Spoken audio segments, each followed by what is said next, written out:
I'm Christopher Schneberger, and you're watching For Art's Sake.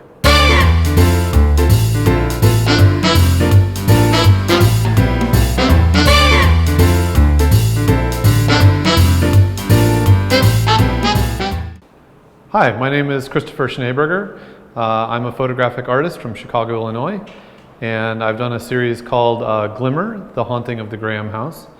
Most of my work up to this point has been dealing with the supernatural, sometimes involving ghost stories, sometimes involving things about levitation or telekinetic powers. Some time ago I was contacted by John and Sarah Graham, who live in an old house in Evanston, Illinois, with their 2 children.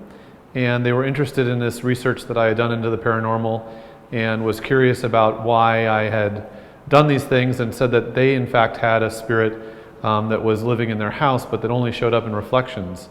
So I visited them and made a number of documentary photographs about this family. We see Sarah here actually, and in various reflections around the house occasionally would appear this young girl, nameless, speechless, never making a sound. In this case we can see her reflected in the surface of the table. So I spent a number of months, actually sort of moved in with the Graham family and made a number of photographs about this family and how they live with this unusual housemate of theirs. Each member of the family sort of has a different relationship with the girl. There's the mother, the father, son and daughter of the family. For the mother, this is sort of a companion, maybe another daughter for her, perhaps a better daughter in some ways. For the son, I'll walk over to this piece here. For the son, it's almost like an invisible friend or a playmate, an imaginary friend. Maybe even a little puppy love crush. And for the other members of the family, it's a little bit different. Over here, this is an image of the daughter, Ashley, in her bedroom or at her bathroom with the ghost behind her. Now, all the family members can see this girl when she appears, but they don't always realize that she's there. Sometimes they do. I think in this case, she doesn't realize that the spirit is there. Now, for Ashley, I think this spirit is sort of an annoying, hang-about, uncool friend in her life, sort of an interruption in her life. And what I'm interested in with this series is kind of the dissolution of the nuclear family. We have here that prototypical nuclear family of kind of, again, husband and wife and their 2 children. These people are not really connecting with each other very much. They're probably connecting even more with this sort of interloper, this permanent resident of the house, whom they may try to ignore, they may engage with. Sometimes the spirit seems to engage back, but we're not really sure who she is. Now, as you might imagine at this point, you're probably wondering if this is all true, and it's not. This is a creature of my imagination. It's a fictional story. When I present my work, I present it in a way that is couched as a true story. I use didactic text the way a museum would in a curatorial voice. That explains the story without giving any clue that it's an artistic creation. For me, it's not so much a matter of perpetuating a hoax, it's hoping that this will allow the viewer to suspend disbelief and just as a fun way to take in a story that's otherwise somewhat impossible. But it's also kind of fun for me to see who in the end knows that it's fictional and who still comes and asks me or asks someone at the museum or the gallery where we found out about this, or is there any additional record of the story. And I've been asked at lectures funny things like if I had a levitating girl in one of my stories and was asked if she had ever seen a doctor, and I sort of usually answer those questions ambiguously. But for me, that's kind of part of the fun, is trying to sort of sort out where fact ends and fiction begins. The people in the works are not a family at all. They're all different people that I've brought together as actors, as models for the story. A number of them are students of mine, either from a community art center or one of the colleges that I teach at. I teach at Chicago, at Columbia College, and also at the College of DuPage. So these are actually both students of mine from Columbia College. If I look back around here, the mother is a student of mine from the Evanston Art Center and later Lil Street Art Center. And in fact, over here, this is her actual son. So there's the only relationship that's true in the story. To go further than that, it's not even the same house. These are actually photographed in 3 different homes, owned by, again, students of mine from the Evanston Art Center. They are all homes in that North Shore area of Chicago. And I think believably come together as one home within the series. So I mentioned how the ghost has a different relationship with each member of the family, or they have with her. For the father, it's clearly a little icier relationship. The girl is often looking at him in a very kind of accusatory way, a very direct way, and he is, for the most part, ignoring her. As we see in this image, as he's getting ready for work, he's trying to not notice that this child or this young woman is staring him in the face directly. Whereas for the mother, if I come over here a little bit, she's a lot more at ease.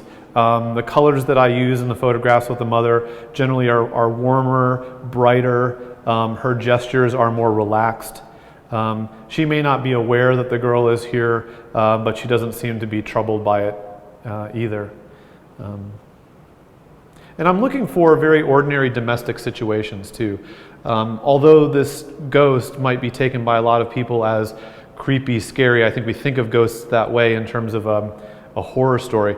I really want this to happen in the most ordinary, banal situations. Putting away silverware, getting ready for work in the morning, reading a book, studying in one's room, doing these ordinary things that we go about every day. But positing into that this one fantastic element, this one impossible element to be considered. So the son of the family, this is Kevin, as the story goes, he was the first one to see this girl. The family had moved into the house, nothing out of the ordinary had occurred, and then one day he came up to his mother and asked her, "Mommy, who's this girl in the mirror?" And nobody had seen her before. So here we see her, and I think his gesture shows how at ease he is. He's not afraid, he's not running away, he's curious. She seems to be sitting there right with him, but we can see in the foreground that she's not there. And so he's interested, he's curious about her. Now if I turn this way, in this photograph we have Ashley, the daughter. This is the only photograph where we have people outside of the family, where she's with some of her friends in her bedroom. Doing some studying, kind of. But I've chosen to paint these characters certain ways, and this is an image where I'm developing who the character of Ashley is and what we think about her, what I think about her, what I want the audience to get across. So if you look closely in this image, her 2 friends are busy studying. I mean, they've got notebooks and pens. She, on the other hand, is sitting up at the head of the bed with the 17 magazine. Because of where she's sitting, she's clearly like sort of the alpha of her friend group. They are left to the floor, to the foot of the bed. Around them is just their various, bits of clothing that have been tossed off, books they may have been reading or studying. But over by her, we have more of the magazines. We've put up on her wall a number of things that are pulled from those magazines to show that she's interested in fashion, pop music, that kind of stuff. Another significant inclusion is the ever-present phone that would never be too far from their reach to check messages and such. And this is one of the images where the spirit is a very subtle element. And I hope in some cases that someone would completely miss the spirit in this image. Maybe they haven't caught on to the conceit yet, and she's really hidden back here in a distorted dark window with night outside. So she must be standing somewhere in the room, but we don't see her aside from the window. And along with that, I want there to be some images where the ghost is very, very obvious, and others where you have to go looking for her. In some cases, someone may miss the conceit entirely and look at a number of different images before they realize, oh, I see, wait, there's this ghost in here. What's going on with this? Is she in every image? Oh, I better go back and look at a few of the ones that I missed. So here's an image with the daughter, Ashley, I think again developing her character and her relationship toward the spirit. There's a few different things happening in my interest with this image, one of which is that the ghost is actually making contact with her. She has her hand upon the shoulder of the girl. So we sense the impossibility of that. I think you realize that it couldn't possibly simply be that this ghost woman is off camera over here, that she's actually making contact with the shoulder, and we can see the shoulder here is not being touched. But the other thing is that I wanted the look in Ashley's face of her utter annoyance with this uncool, constant looker-on that she wants to get away from. And here Ashley is putting on makeup, she's got jewelry, she's got a pretty top, she's going to go out for the night. In fact, the title of the piece is Ashley Getting Ready to Go Out. So she's at an age where she's starting to separate herself from the family. She wants to be off with her friends. She wants to be experiencing a social life that's a little older, more mature perhaps than her brother, wants to get away. But here is the spirit who I think wants into that world, wants to relive, wants to become, wants to be back in the world of a young woman. But Ashley clearly doesn't want her there. Moving along, just to get into further the relationship, here's a case where John, the husband, is really making direct eye contact with the spirit. But it seems to be a tense moment. And just for fun, as he's pulling out books here, there's one that says Sabbath's Theater. I was kind of looking for interesting titles that seem to evoke things about the spirit world or witchcraft or any number of things along that line. And I like to have a little punch of color, so that red book was deliberately included and put next to a cyan book. Coming along this way. So here's a case where Kevin is talking to his mom in her bathroom as she's getting ready. But I included another little element here, which is not only is the spirit in the window or in the mirror, but she's actually speaking. We can see her whispering into Kevin's ear. The mom is witness to this. In fact, she's looking at the two of them through the mirror rather than looking directly at Kevin. So the ghost has decided to make some contact with Kevin, but we don't know what she's saying. And in the narrative, in the didactic text, I talk about Kevin blushing and not saying that he has heard anything and not acknowledging that the ghost is communicating with him. And here again, I'm using some pretty strong colors to draw a distinction between them. Just sort of punch up the vibrance of the scene. So I'm going to talk about a couple of images where we begin to see the tensions within the family itself and kind of the unraveling of the family. This image, the Grahams at dinner, kind of typical dinner scene. Family home, late from work, but do they have like a prepared meal? No, it's Chinese takeout food. Now when I set this up, I'm taking great care to set up the scene in a very specific way. And one thing I really considered with this food is imagining kind of Dutch still life painting of a horn of plenty that's spilling out the bounty of the harvest. But what is the bounty here? It's, garlic, green beans, and fried whatever we have from the Chinese restaurant with fortune cookie and packets of soy sauce. And what else is missing from the scene? The daughter isn't here. The daughter is off with friends, perhaps, off being social, and her seat is empty. Yet, when we look in the mirror, what we see is that she's been replaced by the young woman ghost.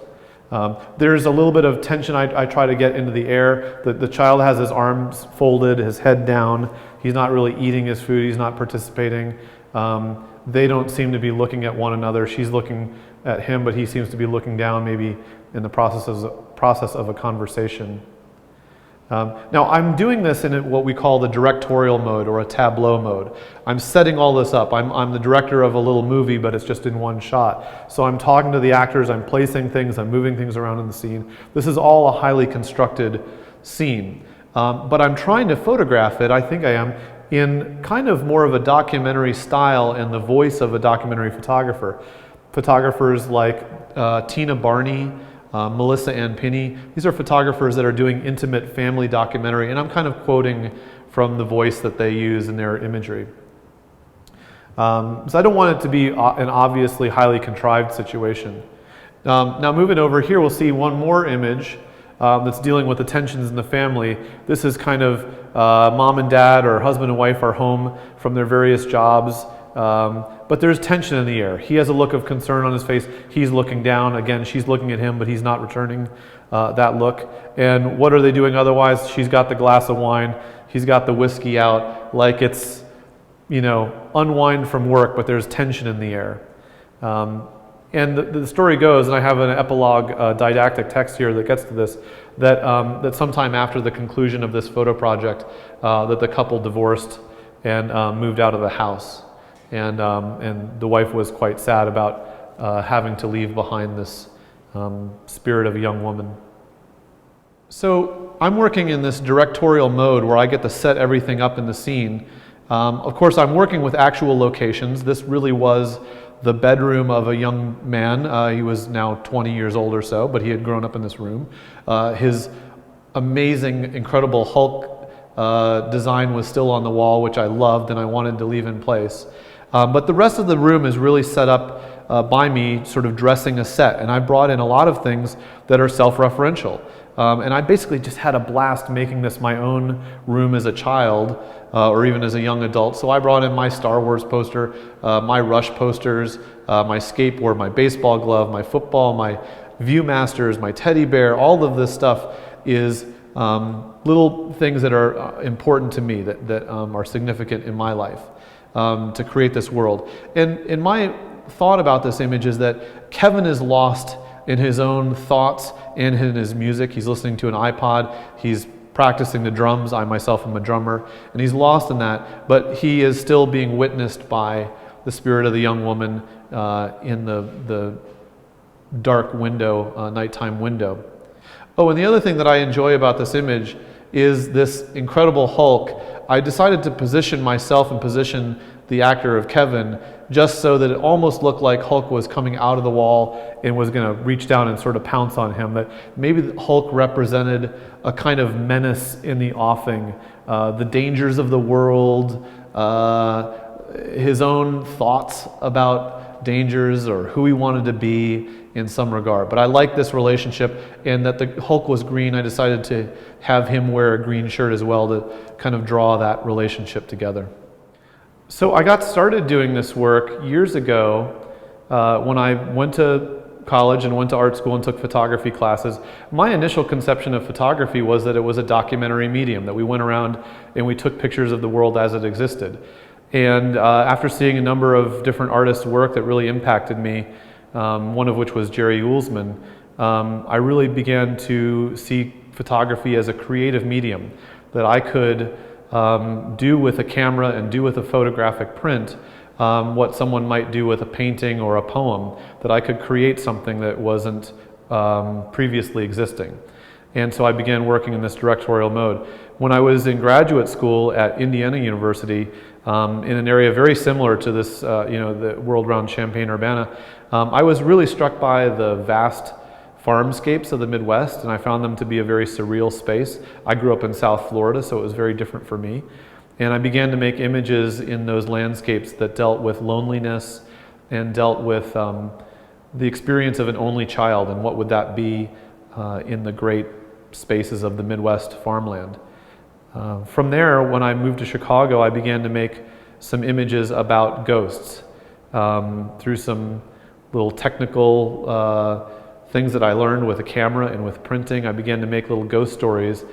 And when I did, I affixed to them certain data, like a name and a date of birth and death.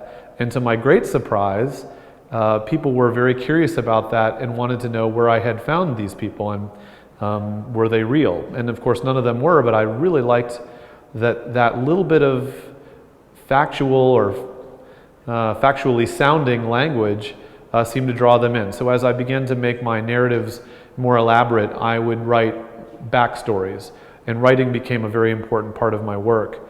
At some point, I did a very ambitious exhibition about Dr. Addison and the Croswell twins. The installation of this, I decided to present just as a history museum would present something like Thomas Edison's invention studio, as it looked back in the day. So I didn't acknowledge at all that it was an artistic project. I had text panels that had curatorial text that presented the work factually. I didn't think that anyone would believe it, but to my great surprise and delight, a lot of people bought it hook, line, and sinker, or at least they thought that some of it was factual and some of it was fictional, and that became a more and more important part of my work. So when I get into one of these projects, they're quite involved. It starts with an inkling of an idea. Sometimes I have a sketchbook. Almost all the time I have a sketchbook, and I write down one possible idea and I think, well, that's okay. But what if I did this? So that could be interesting. And little by little I start to work out an idea, and at some point I usually sort of have a eureka moment where I think, okay, that's it, that's the idea. And then I start thinking about who are the characters, what are their motivations within a story. At some point I begin to draw out little storyboards, little sketches of what the images are going to look like. And that helps me think through a lot of ideas and do editing before I get involved with the actual production. It helps me consider what actors I'm going to need. Am I going to need certain props? What locations do I need to shoot in? Many times it's actually a location that will inspire a story. Sometimes I just find a really neat place to shoot and I think, great, now what would have happened here? What am I going to show? From there, it's more development, starting to think, okay, who's going to be in the images, start to make arrangements with people, and in this case, the owners of these homes that I have to go and shoot in, pull together all the props that I'm going to need. I will say in these this contemporary story that I shoot, it's a lot easier in terms of costumes because I could just simply have everybody bring a few changes of clothes that they would normally wear, and then I can pick and choose. But in my period pieces, then it's a lot of renting of costumes from theatrical costume shops and working very carefully with prop houses to get props from the right time, the right era. But then it's a whirlwind of shooting, and sometimes it takes place over just 1 week or one weekend. This actually took place a weekend here and there over, I think, 3 or 4 different months of shooting and then considering ideas and doing reshoots and considering new ideas and adding to the story. So all in total, probably from the time that I initially conceptualized it or came up with the concept to when it was finished and exhibited was probably nearly a year in all total. So given the narrative aspect of the work, it sort of only makes sense that this would also be as a book. I think it's a subject that works well in a book. And I've been publishing books of my work that start off with the story of the family, including some other sort of archival images, and then getting into the images which are in the show. The book actually has several images that don't appear in the show or in other forms, such as this one of John at his computer signing checks, and probably a few others in here that I may get to. And then there's also a little conclusion epilogue here about the final part of the story. This book also has 3 ViewMaster reels in the back of it. Now, ViewMaster, as you may know, is 3D photography. And although you wouldn't know this from the framed works, all of these images are shot in 3D to begin with. In addition to the book having those, I have viewers on display at the gallery. And a ViewMaster is a 3-dimensional or 3D format that works because we have 2 different images that are taken from slightly different vantage points of all of these scenes, a left and a right, just the way that we see the world with a left and a right eye. What the ViewMaster viewer does is it allows the viewer to only see the right image with the right eye and only the left image with the left eye. We then, our brains, fuse those images together and we feel the full depth of the scene. And so I'm hoping that when you look at these images that they become even more real, that you're even further immersed into the story. Along with the viewers, these also have a little booklet that has the curatorial text, the story printed into it. So, with the narrative qualities of the work, one of the things that I'm hoping to do is immerse the viewer in a story. If I can get you to believe through this curatorial text that maybe this is actually true, you've entered into the story in a kind of a personal way. You become part of the story because you're believing what you're seeing. You're starting to take it in.